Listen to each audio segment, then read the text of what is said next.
noite, meus irmãos. É um prazer estarmos aqui, né? Estudando no NEP, o Núcleo de Pesquisa do Evangelho, dentro à luz da doutrina espírita. E hoje nós vamos estudar Lucas, né? Esse apóstolo, esse médico de homens e de almas. E nós vamos estudar hoje o capítulo 1, dos versículos de 5 ao 10. Nós vamos iniciar com o Novo Testamento, a tradução de Haroldo Dutra Dias. Anúncio do nascimento de João. Capítulo 1, versículos de 5 a 10. Nos tempos de Herodes, rei da Judéia, houve um sacerdote chamado Zacarias, do turno de Abias, e sua mulher, descendente de Arão, que se chamava Elizabeth.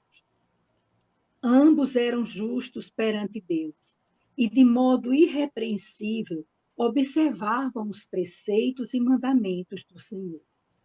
Não tinham filhos, porque Elizabeth era estéril e ambos de idade avançada. E aconteceu que, enquanto exercia o ofício de sacerdote perante Deus, na ordem do seu turno, foi sorteado, segundo o costume sacerdotal, para queimar a oferta do incenso, ao entrar no santuário do Senhor. A assembleia do povo, na hora da oferta, aguardava do lado de fora, orando. Então, nós vamos ler até aqui. E agora, amados irmãos, nós vamos falar um pouquinho, né, sobre cada versículo. Essa pesquisa está no Blogspot Lucas, capítulo 1, versículos de 5 a 10. A gente vai falar um pouquinho sobre significado de Lucas, capítulo 1. A gente observa que Lucas ele concentra principalmente no início, né, do capítulo, nos eventos que levaram ao nascimento de João Batista e de Jesus Cristo. O capítulo começa com o anúncio do anjo Gabriel a Zacarias, um sacerdote, de que sua esposa Isabel dará à luz um filho que preparará o caminho para o Messias. Então, inicialmente, nós vamos estudar um pouquinho. No capítulo 1, versículo 5, diz assim: Nos tempos de Herodes, rei da Judéia, houve um sacerdote chamado Zacarias, do turno de Abias, e sua mulher, descendente de Arão, que se chamava Elizabeth. Então, a gente observa que Lucas é muito preciso ao dar a exata informação histórica e cronológica. Tal fato pode ser observado nas palavras deste versículo, bem como em outras referências a importantes personagens históricos, eventos e datas, como acontece em Lucas, né?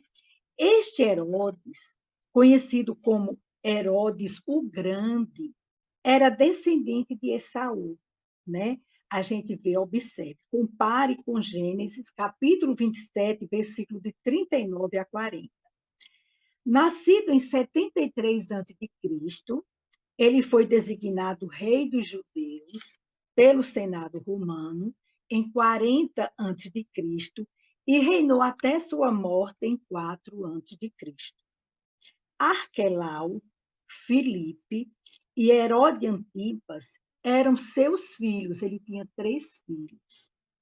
Herodes, Agripa I, em Atos dos Apóstolos, ou seja, capítulo 12, versículo de 1 a 6, foi seu neto. E Herodes Agripa 2, em Atos, do versículo 25 ao 26, seu bisneto. Então, o sacerdócio de Israel estava separado em 24 divisões. E um dos grupos sacerdotais pertencia à família de Abias. Vamos agora ver o versículo 6, que fala o seguinte: ambos eram justos, se referindo a Zacarias e Isabel. Ambos eram justos perante Deus e de modo irrepreensível observavam os preceitos e mandamentos do Senhor. E se ambos eram justos, esta expressão ela indica que o sacerdote e sua mulher foram reconhecidos por Deus como cristãos, né? Eles andavam em fé junto ao Senhor e cumpriram sua lei. Eles eram, assim, muito responsáveis, muito justos. Isso não indica a impecabilidade, né? Visto que cumprir a lei também significava levar sacrifícios pelo pecado e responder apropriadamente à sua presença. Então, Simão, Cornélio e José são descritos desta forma. Ele aqui apresenta mais três pessoas que também são descritos desta forma de homens justos. No versículo 9, no versículo 7, desculpe, diz assim: não tinham filhos, porque Elizabeth era estéril e ambos de idade avançada. Naquela época, ser estéril era um infortúnio muito grande no antigo Israel, né? As escrituras registram um vasto número de mulheres férteis que foram abençoadas por Deus e conceberam filhos, né?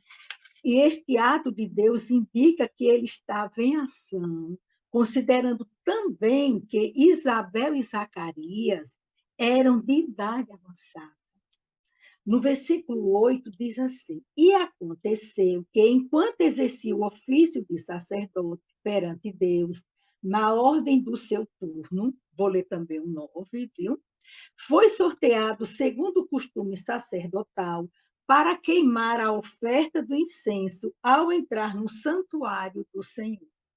Então, como era que ocorria essa queima desse incenso? Né? O que é que representava? 2 vezes por ano, Zacarias servia durante uma semana no templo do Senhor. E era um dos, talvez, 18.000 sacerdotes que serviam lá. Quer dizer, eram muito, né? Muitos sacerdotes. Os deveres sacerdotais eram designados por sorte. Olha, por sorte. E oferecer um incenso era algo que o sacerdote poderia fazer apenas uma vez em sua vida. Olha, e algumas vezes nunca, porque era sorteio, né? Então, Zacarias foi um dos contemplados com a permissão de fazer esta oferta do Senhor, o que representou um grande momento para ele, sobretudo por causa do soberano plano de Deus para a vida dele e da sua família. Então, para Zacarias foi maravilhoso. No versículo 10, a gente vai ler o 10 agora. A assembleia do povo, na hora da oferta do incenso, aguardava do lado de fora, orando. Então, a hora do incenso acontecia 2 vezes por dia, provavelmente na parte de manhã e no meio da tarde. Então, não se sabe ao certo se Zacarias ofertou o incenso na hora matinal ou na vespertina, né? Então, o capítulo 11 em diante vai ser para a próxima pessoa que for apresentar para dar continuidade. Mas a história é muito bonita, mesmo a história do nosso precursor, João, que está chegando, né? É muito bonita mesmo. Vamos dar continuidade, meus irmãos. Nós agora vamos ler um pouquinho, eu vou poder falar também um pouquinho, sobre Zacarias e Isabel. Quem foi Zacarias? Então, Zacarias e Isabel também pertenciam à classe de espíritos superiores, encarnados, que deram sustentação à vinda do Cristo, né? E eles foram os pais de João Batista, o profeta, e o precursor do Messias esperado. Lucas informa que eles eram pessoas justas e generosas, pois cumpriam irrepreensivelmente todas as leis e preceitos do Senhor. E nisso é possível de mencionar a grandeza espiritual dos genitores de João. Eles vieram, na realidade, preparados, né? Porque se João é o precursor de Jesus, os pais precisavam também desse preparo. A prática do senso de justiça e o sentimento de generosidade são virtudes que sintetizam as duas classes de virtudes representadas pela sabedoria e pelo amor. Eles tinham isso. Então, somente há sabedoria quando se manifesta a justiça, né? E para que haja amor, será imprescindível a presença da generosidade. Eu achei linda essa parte aqui, né? Então, justiça e generosidade resultam do conhecimento e da compreensão acerca da lei natural ou das leis morais de Deus, né? Então, o conhecimento e o efeito da informação assimilada por meio da inteligência, do raciocínio e a compreensão resulta da experiência vivenciada pelas vias da inteligência moral. Então, a evolução intelecto-moral do espírito depende de adiantado nível de conhecimento consolidado, mediante, né, consolidado, mediante a experiência vivenciada. Olha, que diz assim, o conhecimento e o efeito da informação assimilada por meio da inteligência, do raciocínio e a compreensão resulta da experiência vivenciada pelas vias da inteligência moral. A evolução intelecto-moral do espírito depende do adiantado nível de conhecimento consolidado mediante uma estrutura de equilíbrio moral. A gente observa, né, que às vezes a pessoa intelectualmente ela cresce, mas moralmente não, né? Então a gente observa a importância de ter esse acompanhamento. Se eu tenho, quanto mais eu tiver conhecimento, for uma pessoa intelectualizada, de muito conhecimento, mais a minha parte moral ela também tem que crescer, né? Por isso, o ser justo e generoso tem potencialmente todas as virtudes intelectuais e morais necessárias, né? Crescem, elas caminham juntas ao aperfeiçoamento espiritual, pois que seu entendimento é eficiente e sua caridade é eficaz. Aí caminha a parte espiritual, né? Então, Isabel e Zacarias, eles eram justos e generosos. Vocês imaginam, naquela época, ter um vizinho como Isabel e Zacarias. Seria maravilhoso. Cumpriam toda a lei. Impossível, no entanto, ser justo e generoso sem cumprir toda a lei. E isso quando a justiça ou a generosidade não alcançaram níveis avançados da plena justiça e irrepreensível caridade, porque as práticas dessas virtudes ocorrem em diversos níveis evolutivos do espírito. E é mesmo, são diferentes, né? Às vezes a gente cresce moralmente, mas intelectualmente a gente diz, eita, eu preciso estudar, não é? É importante ter essa consciência. E conforme sua vontade, aí diz assim, olha, eu vou repetir. E isso quando a justiça ou a generosidade não alcançaram níveis avançados da plena justiça, é irrepreensível e irrepreensível caridade, porque as práticas dessas virtudes ocorrem em diversos níveis evolutivos do espírito e conforme sua vontade e capacidade de compreensão das virtudes. Até o nascimento de João Batista, Isabel e Zacarias não haviam tido filhos. No entanto, não terem eles filhos não significava dizer que não dispusessem dos sentimentos de paternidade ou de maternidade, pois pai e mãe são todos os homens e mulheres que educam, né? Zacarias era um educador e sacerdote que amava o seu ministério eminentemente educativo, né?